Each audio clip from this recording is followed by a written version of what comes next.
Assalamualaikum warahmatullahi wabarakatuh. Perkenalkan, nama saya Rosida Dewi Bahadisa, perwakilan dari kelompok 6. Di sini saya akan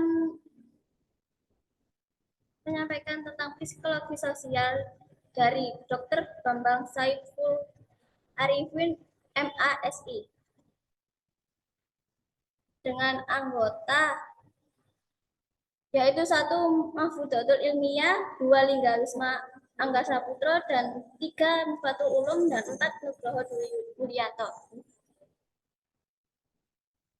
Di sini saya akan menjelaskan bab 1, bab 2, dan bab 3. Bab 1. Bab 1 pendahuluan. Perilaku manusia merupakan hasil segala macam pengalaman serta interaksi manusia dengan lingkungan yang terwujud dalam bentuk pengetahuan, sikap, dan tindakan. Perilaku ini merupakan respon atau reaksi seseorang individu terhadap stimulus yang berasal dari luar ataupun dari dalam dirinya. Reaksi manusia pada hakikatnya digolongkan menjadi 2, yaitu dalam bentuk pasif tanpa tindakan nyata dan abstrak, dan dalam bentuk aktif dengan tindakan konkret.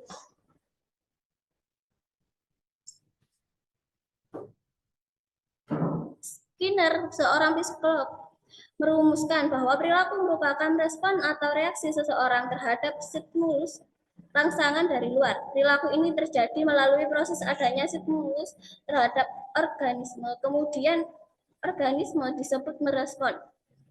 Dilihat dari bentuk respon terhadap stimulus, perilaku dapat dibedakan menjadi 2, yaitu sebagai berikut. Perilaku tertutup atau covert behavior. Respon atau reaksi terhadap stimulus ini masih terbatas pada perhatian, persepsi, pengetahuan, atau kesadaran, dan sikap yang terjadi pada penerima stimulus tersebut. 2. Perilaku terbuka atau over behavior. Respon seseorang terhadap stimulus tersebut jelas dalam bentuk tindakan atau praktek. Perilaku ini disebut effort behavior, tindakan nyata atau praktek.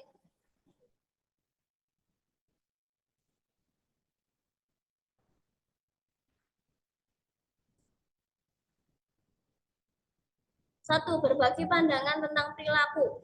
Perilaku manusia adalah sekumpulan perilaku yang dimiliki oleh manusia dan dipengaruhi oleh adat, sikap, emosi, nilai, etika, kekuasaan, dan persuasi, dan atau genetika.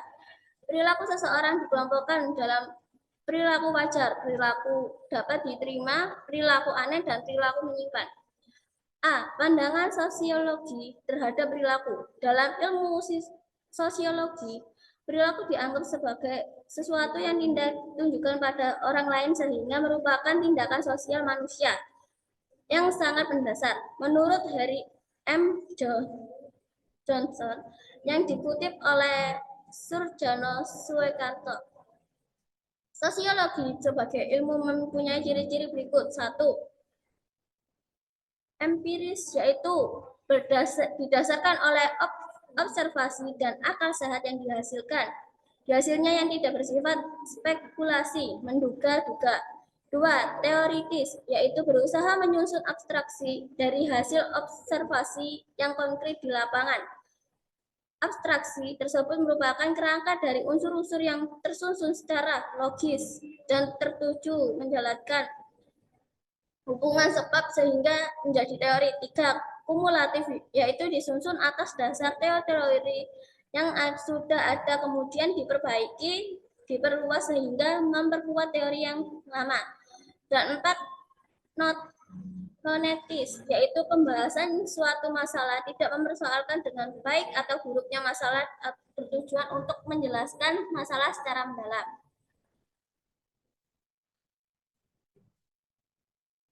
A. Pandangan antropologi terhadap perilaku. Pandangan antropologi terhadap perilaku adalah bahwa perilaku manusia adalah hasil dari interaksi manusia, faktor biologis, psikologis, dan budaya. Faktor biologis meliputi faktor-faktor yang diturunkan secara genetik seperti temperamen dan kecerdasan. Faktor fisiologis meliputi faktor-faktor yang diperoleh melalui pengalaman seperti kepribadian dan kepercayaan. Faktor budaya meliputi faktor-faktor yang dipelajari dalam konteks sosial seperti nilai, norma, dan simbol. Dalam antropologi, ruang lingkup manusia bermasyarakat antaranya perkembangan fisik. Antropologi pada dasarnya mempunyai 5 lapangan penyelidik tentang perilaku manusia, yaitu sebagai berikut. 1. Sejarah terjadinya manusia sebagai makhluk biologis. 2. Sejarah terjadinya aneka warna bahasa yang diucapkan manusia seluruh Indonesia. 4. Persebaran terjadi aneka warna bahasa-bahasa yang diucapkan manusia di seluruh dunia. Dan yang keempat kan ya? 4. Perkembangan persebaran terjadinya aneka warna kebudayaan manusia di seluruh dunia. Dan 5. Dasar kebudayaan manusia dalam kehidupan berdasarkan suku bangsa yang tersebar di seluruh muka bumi. Zaman sekarang, adapun ruang lingkup manusia khusus budaya lebih mengarah pada tingkah laku manusia. Dalam antropologi disebut antropologi budaya. Etnologi yaitu ilmu yang mempelajari tingkah laku manusia, baik tingkah laku individu maupun tingkah laku kelompok. Dan bab 2 yaitu psikologi sosial. A. Definisi psikologi sosial. Psikologi sosial merupakan cabangan ilmu pengetahuan psikologi pada umumnya yang menguraikan kegiatan manusia dalam hubungan dan situasi sosial. Terhadap beberapa pengertian psikologi sosial menurut para ahli antaranya menurut David O. tahun 1999, psikologi sosial adalah ilmu yang berusaha secara sistematis untuk memahami perilaku sosial mengenai cara mengamati orang lain dan situasi sosial, cara orang lain bereaksi terhadap kita, dan cara kita dipengaruhi oleh situasi sosial. Menurut So dan Costanzo tahun 1970, psikologi sosial adalah ilmu pengetahuan yang mempelajari perilaku individual sebagai fungsi stimulus sosial. Syarif dan Syarif menyatakan bahwa psikologi sosial adalah ilmu pengetahuan yang mempelajari pengalaman dan tingkah laku individu manusia dalam hubungan situasi-situasi perangsang sosial. B. Tujuan psikologi sosial. Psikologi sosial memiliki 2 tujuan penting, yaitu secara teoritis, yaitu memahami tingkah laku dan mengendalikan tingkah laku sosial dan memprediksi tingkah laku sosial. B. Secara praktis, yaitu memecahkan masalah sosial seperti konflik, prasangka, ketegangan sosial, dan kesukuan dan diskriminasi.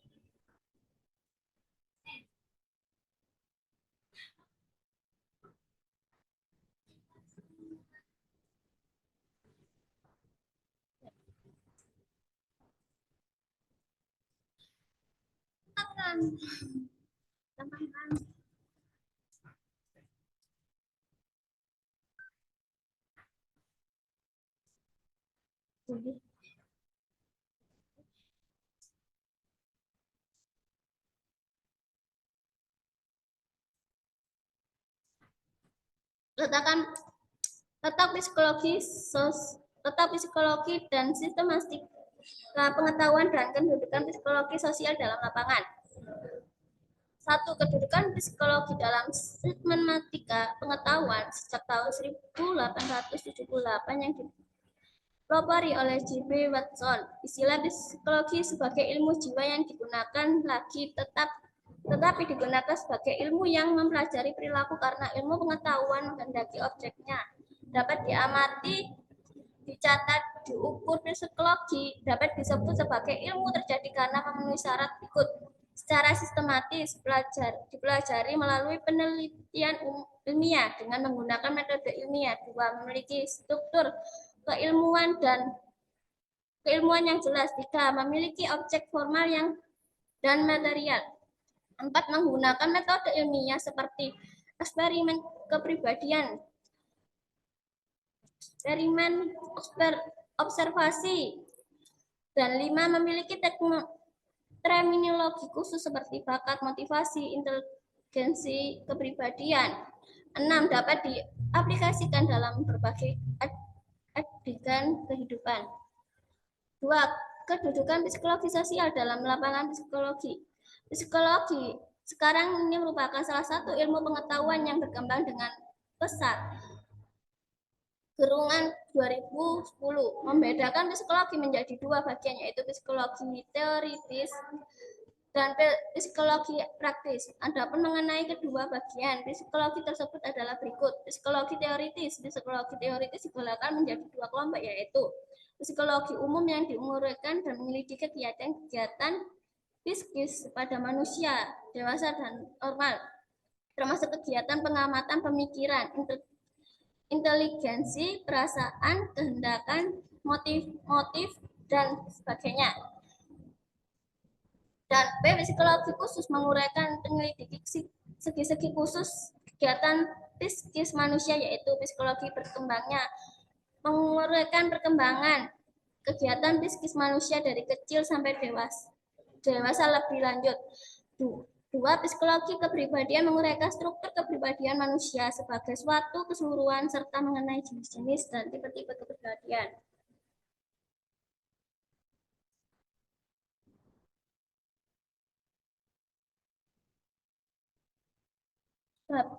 Yaitu bab terakhir, bab 3, interaksi sosial. Definisi interaksi sosial merupakan kebutuhan dalam kehidupan bermasyarakat yang dapat berpengaruh terhadap kelompok masyarakat sebagai tempat seseorang individu dengan lingkungan sekitarnya. Murdiat Moko dan Handayani tahun 2004 mendefinisikan bahwa interaksi sosial adalah hubungan antara manusia yang menghasilkan proses saling mengaruhi yang menghasilkan hubungan tetap dan pada akhirnya memungkinkan pembentukan struktur sosial. Dua, batasan interaksi sosial dan proses sosial. Gilin menyebutkan proses sosial dengan sosial sebagai cara berhubungan yang dapat dilihat ada perseorangan dan kelompok manusia yang saling bertemu dan menentukan sistem serta bentuk hubungan peserta atau apa yang akan terjadi apabila ada perubahan yang menyebabkan goyah cara-cara hidup yang telah ada. Dua, Adam Nasution mengungkapkan bahwa proses sosial adalah proses kelompok dan individu saling berhubungan yang merupakan bentuk antara aksi sosial, yaitu bentuk yang tampak jika kelompok manusia atau perorangan mengadakan hubungan satu sama lain. 3, tujuan interaksi sosial. Ada berapa tujuan yang hendak dicapai interaksi sosial, yaitu A, tercapainya hubungan Risa, kok tiba-tiba hilang Risa? Oh, zoom ya.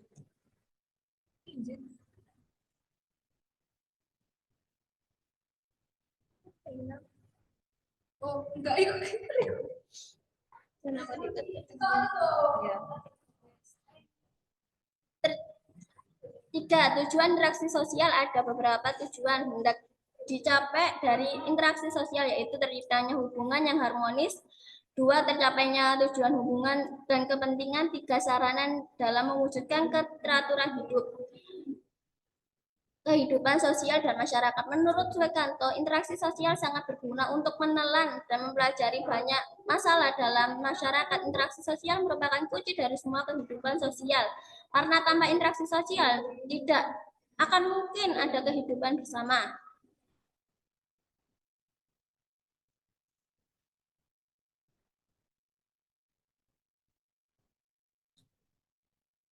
B, pola interaksi sosial. 1, konsep pola interaksi sosial. Pengetahuan tentang seorang sosial memungkinkan seorang memperoleh pengertian mengenai segi-segi dinamis di masyarakat. Pola dalam sosiologi merupakan gambaran atau corak hubungan sosial yang tepat dalam interaksi sosial. Contoh pola antara lain: 1, seorang anak harus menghormati orang tuanya. 2, bawahan harus menghormati atasannya. Dan 3, siswa harus menghormati gurunya. 2, sesi interaksi sosial. Interaksi sosial merupakan hubungan sosial yang dinamis, yang menyangkut hubungan antara orang perseorangan, antara kelompok manusia, dan antara orang dengan kelompok masyarakat. Interaksi terjadi apabila dua orang atau kelompok saling bertemu dan terjadi di antara kedua belah pihak. Sekian dari saya, akan dilanjutkan oleh teman. Assalamualaikum warahmatullahi wabarakatuh. Perkenalkan, nama saya Mahfudatul Ilmiah. Di sini saya akan membahas mengenai bab 4, 5, dan 6. Yang pertama yaitu bab 4, kelompok sosial. Kelompok sosial atau social group adalah himpunan atau kesatuan-kesatuan manusia yang hidup bersama oleh karena adanya hubungan antara mereka. Hubungan tersebut antara lain menyangkut hubungan timbal balik yang saling mempengaruhi dan juga suatu kesadaran untuk saling menolong. Dalam kelompok sosial ada tipe-tipe kelompok sosial. Yang pertama yaitu tipe-tipe kelompok sosial dapat diklasifikasikan dari beberapa sudut atau dasar berbagai kriteria atau ukuran tentang besar kecilnya jumlah anggota, derajat interaksi sosial, kepentingan dan wilayah, berlangsungnya suatu kepentingan, derajat organisasi, serta kesadaran akun jenis yang sama, hubungan sosial dan tujuan. Selanjutnya yaitu kelompok-kelompok sosial yang teratur. In-group ialah kelompok sosial dengan mana individu mengidentifikasikan dirinya. Out-group, kelompok sosial yang oleh individu diartikan sebagai lawan in-groupnya. Yang ketiga, kelompok primer atau primary group atau face-to-face group merupakan kelompok sosial yang paling sederhana, di mana anggota-anggotanya saling mengenal dan ada kerjasama yang erat. Yang keempat yaitu kelompok sekunder atau secondary group, kelompok-kelompok yang terdiri dari banyak orang. Dan yang terakhir yaitu kelompok-kelompok sosial yang tidak teratur, ialah kerumunan atau crowd adalah individu yang berkumpul secara bersamaan serta kebetulan di suatu tempat dan juga pada waktu yang bersamaan. Selanjutnya yaitu norma-norma kelompok sosial. Norma-norma kelompok dan norma-norma sosial tidak akan timbul dengan sendirinya, tetapi terbentuk dari dalam interaksi sosial antar individu. Nilai sosial senantiasa terjadi bersamaan dengan adanya interaksi manusia di dalam kelompok. Dengan kata lain, norma sosial adalah hasil dari interaksi sosial antar anggota suatu kelompok. Tingkat norma sosial berdasarkan tingkatannya, norma di dalam masyarakat dibedakan menjadi 4. Di antaranya yaitu cara atau usage, kebiasaan, folkways, tata kelakuan, mores, dan adat istiadat atau custom. Macam-macam norma sosial. Norma sosial di masyarakat dibedakan menurut aspek-aspek tertentu, tetapi saling berhubungan antara satu aspek dengan aspek lainnya. Pembagian norma sosial adalah sebagai berikut, yaitu norma agama, norma kesusilaan, norma kesopanan, dan norma hukum. Selanjutnya yaitu bab 5, ialah kepemimpinan dalam psikologi sosial.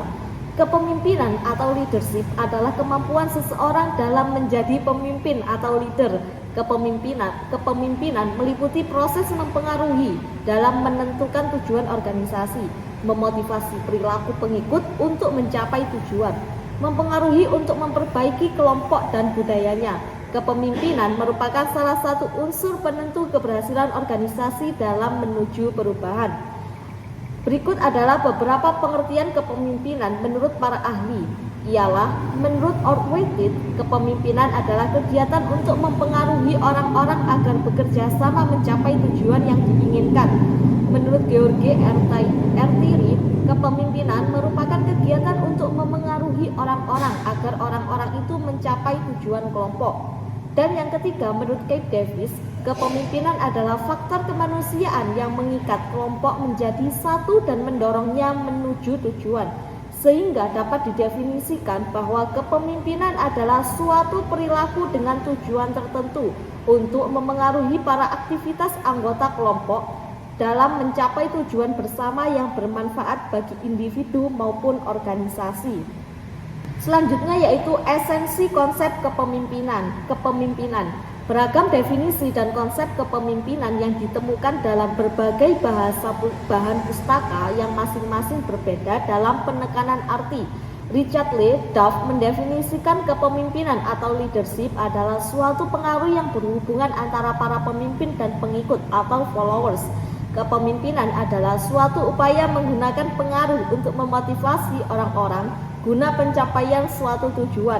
Masih berhubungan dengan pengaruh Gen Blanchard yang dikutip oleh Marceline Caroselli pada tahun 2000 menyatakan bahwa kunci untuk kepemimpinan hari ini adalah pengaruh, bukan kekuasaan. Berikut ini adalah beberapa faktor yang menentukan seseorang menjadi pemimpin. Yang pertama, menurut William Ford White menyatakan bahwa ada 4 faktor yang menentukan seseorang menjadi seorang pemimpin, yaitu sebagai berikut. Yang pertama, operational leadership. Yang kedua, popularity. Yang ketiga, the assumed representative. Dan yang terakhir yaitu the prominent talent. Menurut Wiono Hadikusumo dalam Siti Partini mengatakan setidaknya ada 5 unsur yang harus dipenuhi untuk seseorang dapat menjadi pemimpin, yaitu psychological knowledge, self-knowledge, human relation, ability to apply knowledge, dan personality cultivation. Selanjutnya yaitu bab 6 tentang sikap sosial. Pengertian sikap sosial. Istilah sikap dalam bahasa Inggris disebut attitude, sedangkan istilah attitude berasal dari bahasa Latin yaitu aptus yang berarti keadaan siap secara mental yang bersifat melakukan kegiatan, sehingga bisa diartikan bahwa sikap mengandung 3 komponen, yaitu komponen kognitif, komponen afektif, dan komponen tingkah laku. Howard dan Candler pada tahun 1974 memberi batasan bahwa sikap merupakan kecenderungan untuk mendekat atau menghindar, positif atau negatif terhadap berbagai keadaan sosial seperti institusi, pribadi, situasi, ide konsep, dan sebagainya. Selanjutnya yaitu ciri-ciri sikap. Sikap merupakan faktor yang ada pada diri manusia yang dapat mendorong atau menimbulkan perilaku tertentu. Menurut Bimo Walgito pada tahun 1994 ada beberapa ciri dari sikap, yaitu selalu menggambarkan antara subjek dan objek, tidak dibawa sejak lahir, dapat dipelajari sehingga dapat berubah-ubah, tidak akan hilang meskipun kebutuhan terpenuhi, tidak hanya satu ragam, dan terdapat faktor motivasi dan perasaan yang membedakannya dengan pengetahuan. Selanjutnya yaitu fungsi sikap.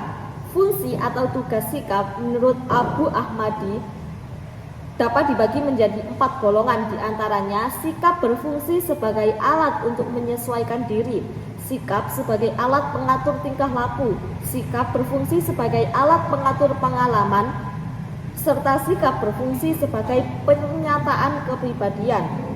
Yang terakhir yaitu komponen sikap. Tiap-tiap sikap menurut Abu Ahmadi mempunyai 3 aspek berikut, ialah komponen kognitif, merupakan respon pernyataan sikap mengenai apa yang diyakini. Yang kedua, komponen afektif, merupakan respon pernyataan sikap mengenai perasaan atau apa yang dirasakan. Dan yang terakhir yaitu komponen konatif, yaitu merupakan respon tindakan atau perilaku atau pernyataan sikap mengenai perilaku. Sekian penjelasan dari saya. Mungkin itu saja yang bisa saya jelaskan. Selanjutnya akan dilanjutkan oleh teman saya. Baik, selanjutnya saya akan menjelaskan bab 7, 8, 9. Sebelum saya menjelaskan materi bab 7, 8, 9, perkenalkan nama saya Lingga Wismangga Saputro. Baik, bab 7 yaitu motif-motif sosial. A. Pengertian motif. Motif merupakan suatu konstruksi potensial yang dibentuk oleh pengalaman yang relatif dapat bertahan walaupun kemungkinan perubahan masih ada dan berfungsi untuk menggerakkan dan mengarahkan perilaku ke arah tujuan tertentu. Artinya, motif adalah suatu dorongan yang berikat pada suatu tujuan. Motif mencakup segala dorongan, alasan atau dorongan dalam diri manusia yang menyebabkan melakukan sesuatu. Menurut Garungan, mendefinisikan motif sebagai suatu pengertian yang melengkapi semua penggerak alasan atau dorongan-dorongan dalam diri manusia yang menyebabkan ia berbuat sesuatu. Yang B. Batasan motif sosial. Menurut Berkowitz 1969, motif sosial adalah motif yang mendasari aktivitas individu dalam bereaksi terhadap orang lain. Adapun Max Crimon dan Messick menyatakan bahwa seorang menunjukkan motif sosial jika dalam membuat pilihan ia memperhitungkan akibatnya bagi orang lain. Sehingga dapat disimpulkan bahwa motif sosial adalah motif yang timbulnya untuk memenuhi kebutuhan individu dalam hubungannya dengan lingkungan sosial. Yang C, alasan munculnya motif.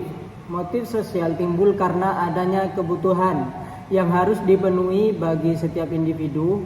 Kebutuhan dapat dipandang sebagai kekurangan adanya sesuatu, dan hal ini menuntut pemenuhannya dengan segera agar mendapatkan keseimbangan. Wordsworth dan Marquis membedakan motif atas dua bentuk, yaitu sebagai berikut. Yang pertama, motif yang bergantung pada keadaan dalam jasmani, dan hal ini merupakan kebutuhan organik. Yang kedua, motif yang bergantung pada hubungan individu dengan lingkungannya. Motif ini dibedakan menjadi dua. Yang A, emergency motif atau motif darurat, yaitu motif yang membutuhkan tindakan segera karena keadaan sekitarnya menuntut demikian, misalnya kegiatan untuk melepas diri dari bahaya. Yang B, objektif motif atau motif objektif, yaitu motif yang berhubungan langsung dengan lingkungan, baik berupa individu maupun benda, misalnya penghargaan, memiliki mobil, memiliki rumah bagus, dan sebagainya. Faktor-faktor yang mempengaruhi motif sosial. Tivan dan Smith mengemukakan 4 sumber perkembangan motif sosial. Pertama, interaksi ibu dan anak. Kedua, interaksi anak dengan seluruh keluarga. Ketiga, interaksi anak dengan masyarakat luas. Dan yang terakhir, pendidikan formal. Selanjutnya yaitu bab 8, kognisi sosial. Pengertian kognisi. Kognisi adalah kepercayaan seseorang terhadap sesuatu yang didapatkan dari proses berpikir tentang seorang atau sesuatu. Proses yang dilakukan ialah memperoleh pengetahuan dan memanipulasi pengetahuan melalui aktivitas mengingat, memahami, menilai, menalar, membayangkan, dan berbahasa. Bidang ilmu yang mempelajari kognisi beragam, diantaranya adalah psikologi, filsafat komunikasi, neuroscience, serta kecerdasan buatan. Istilah kognisi berasal dari bahasa Latin, yaitu cognoscere, yang artinya mengetahui. Kognisi dapat diartikan sebagai pemahaman terhadap pengetahuan atau kemampuan untuk memperoleh pengetahuan. Istilah ini digunakan oleh filsuf untuk mencari pemahaman terhadap cara manusia berpikir. Para ahli memberikan definisi tentang kognisi, diantaranya yaitu A. Schreier mendefinisikan kognisi sebagai proses sentral yang menghubungkan peristiwa-peristiwa di luar atau eksternal dan di dalam atau internal diri sendiri. Yang B, menurut Festinger, kognisi merupakan elemen-elemen kognitif, yaitu hal-hal yang diketahui oleh dirinya sendiri tentang tingkah lakunya dan keadaan sekitarnya.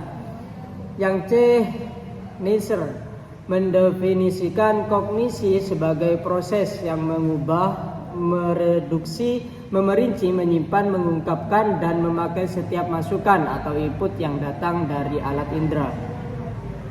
Kedua yaitu afeksi dan kognisi. Perasaan dan suasana hati mempunyai pengaruh yang kuat terhadap beberapa aspek kognisi yang berperan kuat dalam perasaan dan suasana hati. Dampak lainnya adalah pengaruh terhadap ingatan, memori yang bergantung pada suasana hati, yaitu sesuatu yang kita ingat ketika kita berada dalam suasana hati tertentu. Pengaruh kedua dikenal dengan efek kesesuaian suasana hati atau mood congruence effect, yaitu kecenderungan untuk menyimpan atau mengingat informasi positif ketika berada dalam suasana hati positif dan informasi negatif ketika berada dalam suasana hati yang negatif. Selanjutnya yaitu bab 9, perangka sosial.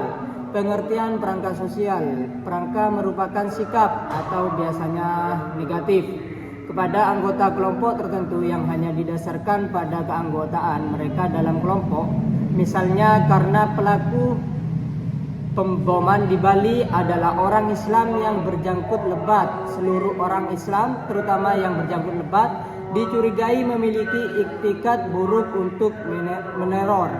Sebagai sikap, prasangka mengandung 3 komponen dasar sikap, yaitu perasaan atau feeling, kecenderungan untuk melakukan tindakan, dan adanya suatu pengetahuan yang diyakini mengenai objek prasangka. Perasaan yang umumnya terkandung dalam prasangka adalah perasaan negatif atau tidak suka, bahkan kadang-kadang cenderung benci.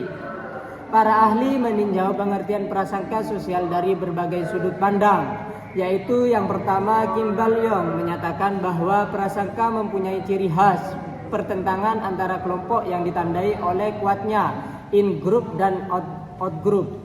Kedua, Sherif menyatakan bahwa prasangka sosial merupakan sikap negatif para anggota suatu kelompok berasal dari norma mereka yang pasti kepada kelompok lain beserta anggotanya.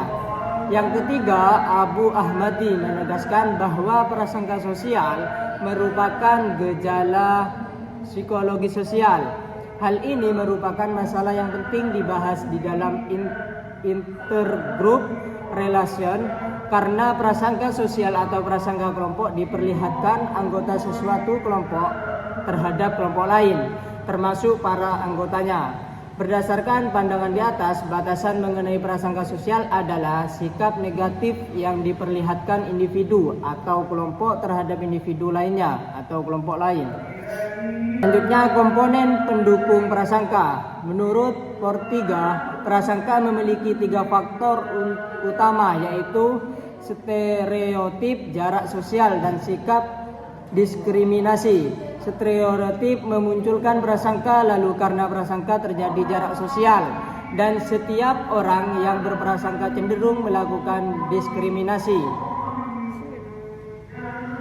Sir Friedman dan Piplow menggolongkan prasangka, stereotip, dan diskriminasi sebagai komponen dari antagonisme kelompok, yaitu bentuk oplosan terhadap kelompok lain. Stereotip adalah komponen kognitif, yaitu memiliki keyakinan akan suatu kelompok. Prasangka sebagai komponen afektif, memiliki perasaan tidak suka, dan diskriminasi adalah komponen perilaku.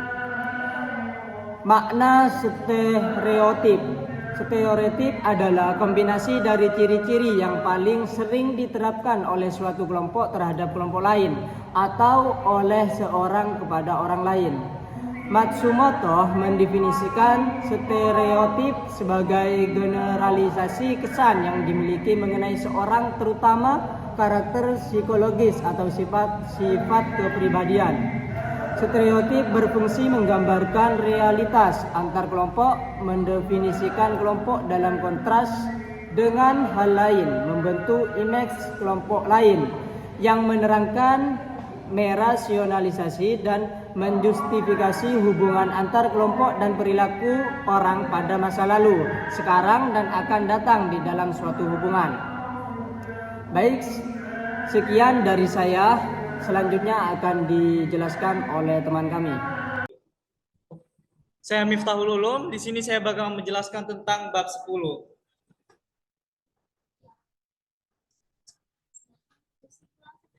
10 dan 11.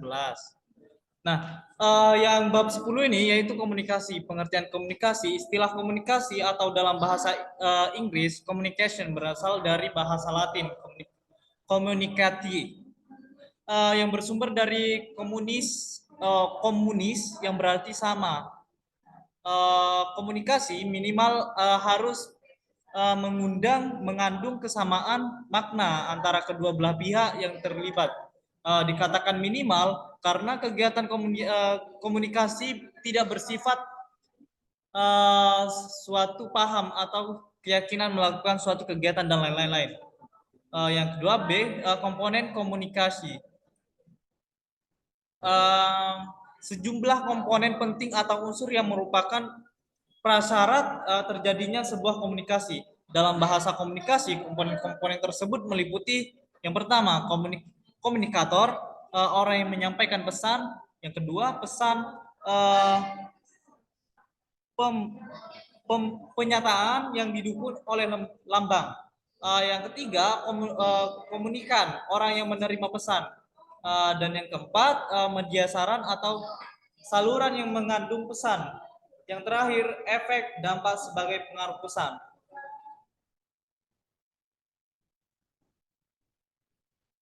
Selanjutnya, ragam tingkat komunikasi.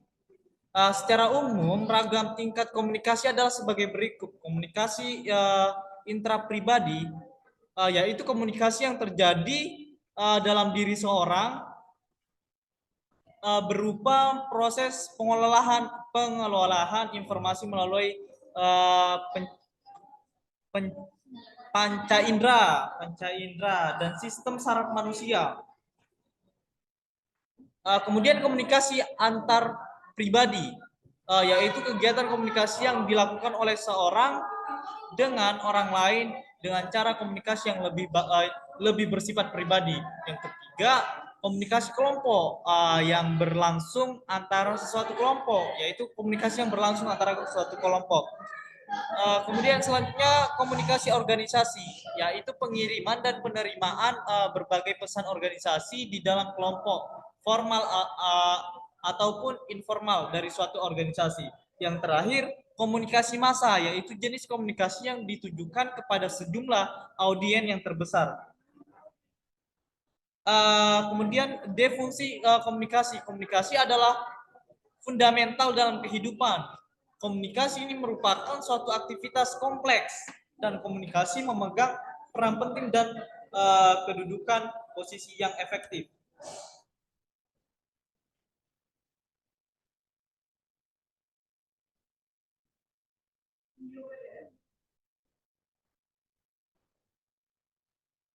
Nah, kemudian untuk yang bab 11 yaitu individu, keluarga, masyarakat, pengaruh masyarakat terhadap perkembangan sosial. Individu merupakan suatu terkecil dalam lingkungan kehidupan. Setiap individu mengalami suatu pertumbuhan secara fisik dan perkembangan secara psikis. Perkembangan ini bergantung pada seberapa faktor, trauma faktor lingkungan, baik lingkungan keluarga, sekolah maupun masyarakat.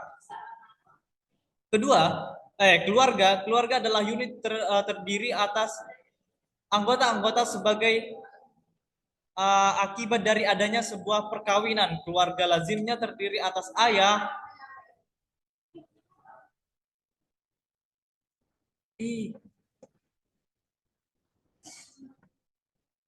ibu beserta dan anaknya. Masyarakat adalah komunitas yang terdiri atas individu-individu yang berinteraksi dan bersosialisasi yang terdiri atas berbagai macam karakteristik. Pengertian individu berasal dari kata Latin individuum, yaitu satuan terkecil dan tidak dapat dibagi. Individu menurut konsep sosiologi artinya manusia yang hidup berdiri sendiri, tidak mempunyai kawan. Istilah individu digunakan untuk menyatakan suatu kesatuan yang paling kecil dan terbatas. Artinya ialah sebagai pengganti orang seorang atau manusia perseorangan. Individu bukan berarti manusia sebagai atau perseorangan.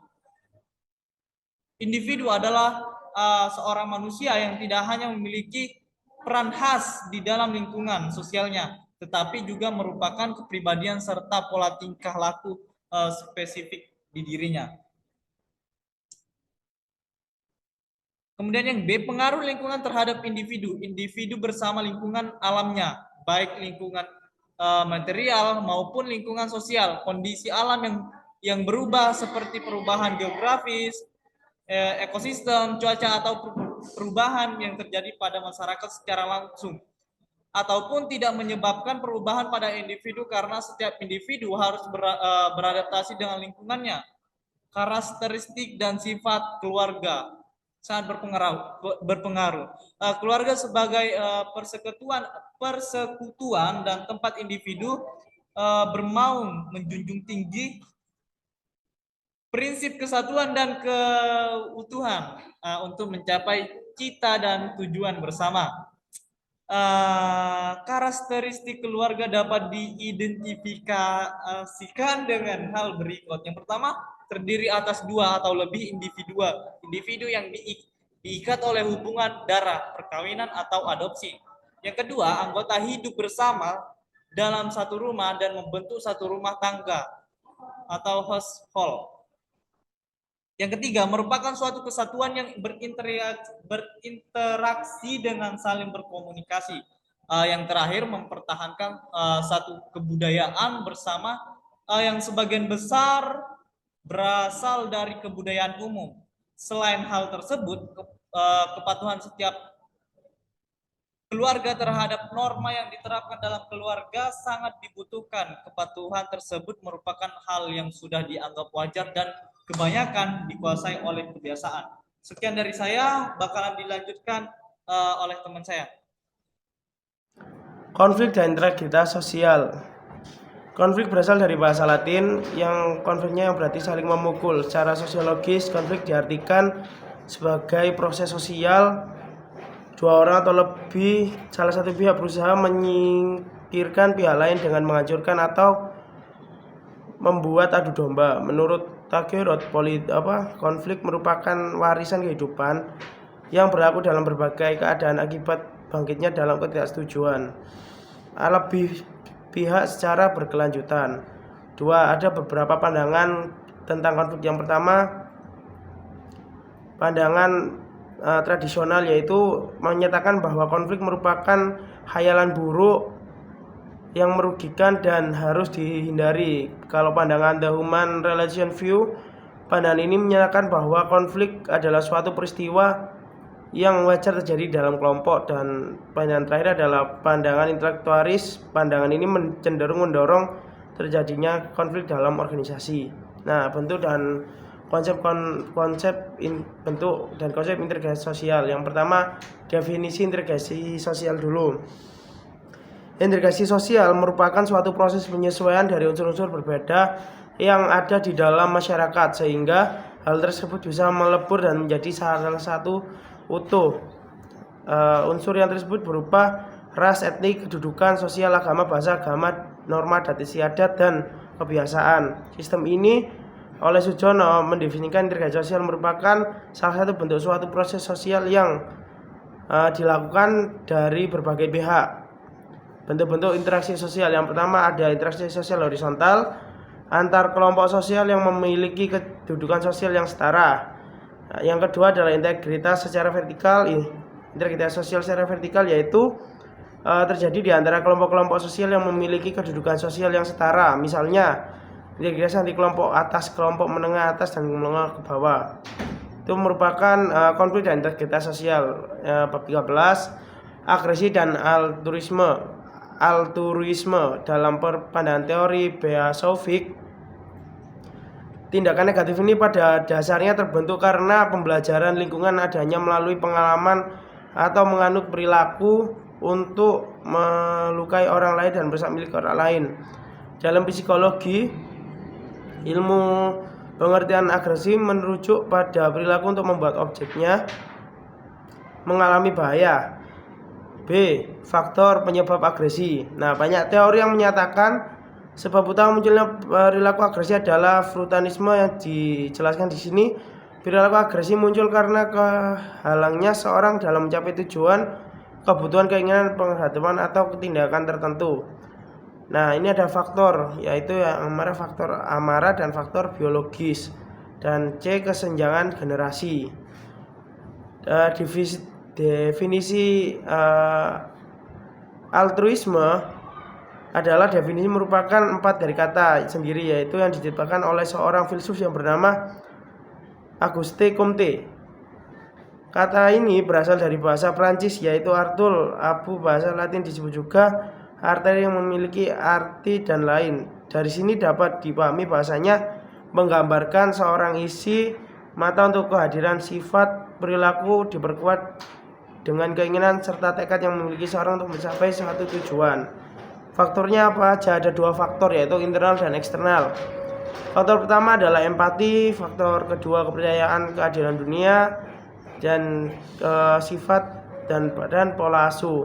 Kalau faktor eksternalnya ada norma sosial, kedekatan, tindakan darurat, dan kesempatan. Ya, terima kasih presentasi dari kelompok kami. Kurang lebihnya mohon maaf. Assalamualaikum warahmatullahi wabarakatuh.